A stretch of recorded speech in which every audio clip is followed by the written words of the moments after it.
Ladies, gentlemen, Jean-Michel Lachand, Director of Florence School. I am introducing you Megan Richards, Director of Energy Policy at European Commission. Megan, the first question is, what is your job? Energy policy, what does it mean practically? What do you have to do? Well, my particular job covers the coordination of energy policy in the European Union, which is a huge job, very interesting, very dynamic, but it also addresses all the international relations that we have. You do both. So this is also a very interesting part of my job. And my directorate also has a unit that looks after relations with financial institutions, financing, energy, as well as economic analysis, modeling, statistics, and communication. So we have a lot of very interesting work in the directorate. This is true. I'm strongly interested. It was my next question.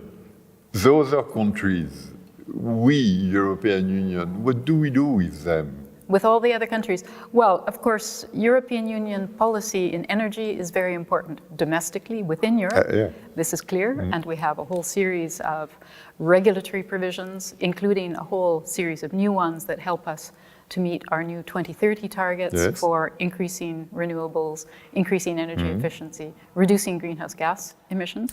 But of course, energy does neither begin or end at European borders. And in Europe, we are still very much import dependent on sources of energy in some areas, even though our renewable energy is improving and developing very quickly and prices are coming down. We still are 90% dependent on imports of oil and 70% dependent on imports of gas.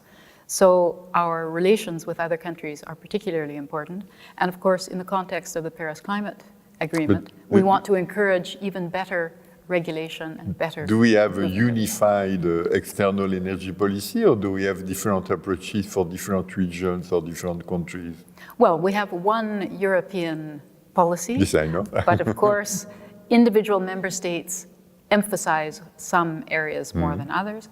And of course, under the treaties, each member state has the right to choose its own energy mix, as long as they're working in the general direction that we have in terms of reducing greenhouse gases, increasing renewables, increasing energy efficiency. So there are minor adjustments and differences country by country, but overall we're working in the same direction. And if we look at the European attitude vis-à-vis big powers like, say, India, China, Brazil, South Africa, Russia, USA, do we have particular links with them or particular approaches?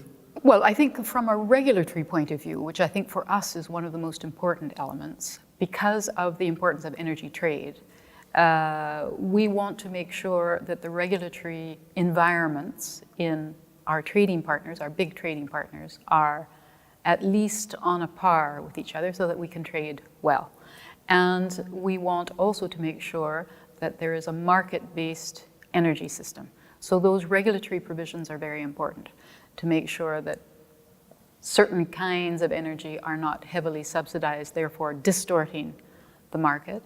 And we want to make sure that we can trade on a fair and equal footing with other partners. Another angle. Here at EUI, we did host European Union India meeting for smart grids. We did host also a similar exercise with Japan for LNG. And we did also contribute to a European program in Indian Ocean.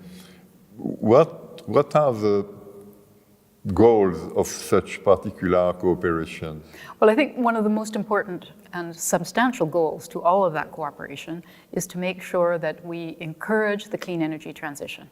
So the regulatory elements of pushing forward better integration of renewables into our electricity grid, better use of digitalization to improve efficiencies, to improve the way the electricity systems work, and also, of course, the gas systems, and using better our energy systems to drive forward the clean energy transition are particularly important. And there, if we have a good, solid regulatory base, this is clear. In Europe, as I said, we have this new, very robust and very extensive new legislative base for Ready Us for 2030. And we think that this is a good sound base for further cooperation with other partners.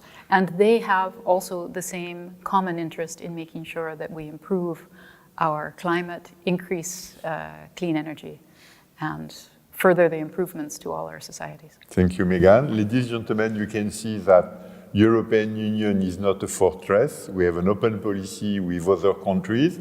Nevertheless, we have consistency, we have clear goals, and we cooperate with all other countries in the Club of the Willing for these challenges, which is to share the energy as it is and to transform it to have a sustainable world.